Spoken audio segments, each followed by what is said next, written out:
Print, email, Facebook, Twitter. More FIFA World Cup 2018, Russia's stadiums rated. From the beautiful to the but ugly. It's a little known fact that football fans are among the smartest people on the planet. Not only can they count themselves as masters of the intricacies of the world game, but also as economists and accountants, when it comes to transfers and a club's back office, fashionistas, when that new kit is announced, and, of course, architects. A truly beautiful football stadium is among the best things this planet has to offer, and a World Cup gives a host country the opportunity to create something truly special, or, often, something truly rank. Russia 2018 has offered up a bit of both. These are the definitive rankings of this year's World Cup stadiums. St. Petersburg Stadium, St. Petersburg, 8/10. It was one of the many stadiums that was an absolute debacle to put together.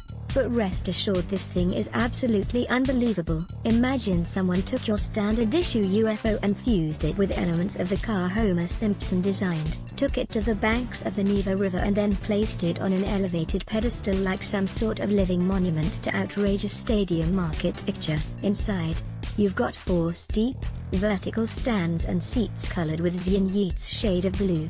This whole thing is just the right kind of ridiculous. Yekaterinburg Arena, Yekaterinburg, 5/10. You've probably seen photos of this one floating around already. This is the ground with the weird temporary stands whacked outside the stadium. The exterior shots of those stands could hardly look any stupider, but unless you're sitting at the very top of it, from the inside you can't really tell they are there, mostly because the whole interior of this place is awfully meh, only just sneaking into the minimum capacity of 35,000 thanks to the Darrell Kerrigan extensions at either end. On the plus side, from the outside it looks like a crazy disco cake tin when lit up. And that's worth an extra point or two. Overall though, a bit of a stinker. Kaliningrad Stadium, Kaliningrad, 6/10. Looks like a stack of papers from the outside. Looks like your generic concrete bowl from the inside. Maybe that's a bit harsh, because there really is nothing wrong with this stadium. But the only thing really unique about it is the location, right on the bank of the Star-Pregolia River. It's just a bit underwhelming really. And that's reflected in the fact it is only really hosting one game of note in England v Belgium. Kazan Arena, Kazan, Australia v France, 8/10. Now we're talking. This thing of beauty not only resembles an upside-down sombrero, but a giant slab of its exterior is a massive HD screen, apparently the biggest outdoor one of its kind in the world. Inside, it's a compact, all-energy beast of a ground. It was designed by the same people behind the Emirates and Wembley in London, but this has a proximity to the pitch and sort of auto atmosphere those larger grounds don't. Socceroos fans have lucked out here. This is up there with the very best on offer at this World Cup. Nizhny Novgorod Stadium, Nizhny Novgorod, 9/10. This stadium, man, the pillars give it a classic Roman touch. The kaleidoscope pattern on the roof modernizes it in the most trippy way possible, and the round, suspended ceiling operates as a halo over the pitch. Even the blue and white patterned seats in the stands are absolutely gorgeous. And a semi-transparent facade. Get the hell out of here. Mordovia Arena, Saransk, 6/10. What you've got here is your classic non-brand Allianz Arena knockoff that isn't quite as cool as it might have sounded on paper. The red and orange facade is just about nifty enough for it to get a pass mark, though it is not known for sure why the painters walked off the job halfway through. But no points for originality here. Interior is a bit of a snooze too. This is the Jordan Henderson of World Cup stadiums. It's not bad, it's just not as good as it thinks it is. Samara Arena, Samara, Australia v Denmark, 7/10. There's a lot going on here.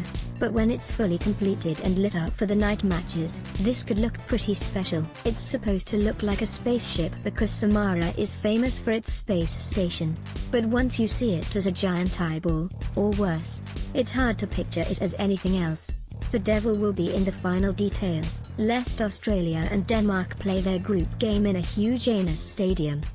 Volgograd Stadium, Volgograd, 7/10. Yeah, it's beautiful. But it's kind of an obvious sort of beauty. The expanding web that makes up the facade is awesome, especially when reflected off the Volga River, and the blue and white roof is nice too. but it just feels like a not quite as amazing version of the Nizhny Novgorod Stadium, and when you throw in a pretty standard bowl interior, it's just empty flesh. And we've come to expect substance with our style. Fished Stadium, Sochi, Australia v Peru, 4/10. What is this? Stop it. Looks like one of those cyclists' helmets from the outside, and a smaller version of Sydney's Olympic Stadium on the inside. More often than not, weird does not equal good. Full marks for trying something different, but it doesn't really come off. Rostov Arena, Rostov-on-Don, 5/10. Boring. You can't just take the first stadium out of the catalogue, whack a light show onto it and expect our jaws to drop if you manage to not get sucked in by the pretty lights. It's almost annoying how dull this stadium is, both inside and out. There's nothing particularly grotesque about it, but pyro aside, its main selling point is this roof, which isn't even as cool as the third best stadium in Melbourne. What a waste. Spartak Stadium, Moscow, 6/10. Dear me, and you thought Mordovia Arena was a rip-off of Munich's Allianz Arena. This thing is a straight photocopy. The interior very much resembles an English-style stadium, and its compact nature is good for atmosphere, especially under the lights. Objectively, it's a good stadium. I'm just kinda over everybody ripping off Bayern's ground, you know? Luzhniki Stadium, Moscow, 9/10. This is it. The granddaddy of Russia's World Cup stadiums, the big bopper that will host the tournament opener and the final. And unlike every other stadium at this tournament, it has a weight of history behind it, something much more important than modern design or flashy new age trappings. It's massive. The stands now come right to the edge of the pitch, and it just feels like a proper old European football stadium. There are nicer looking grounds at this World Cup, but there may not be any better ones. Print email Facebook Twitter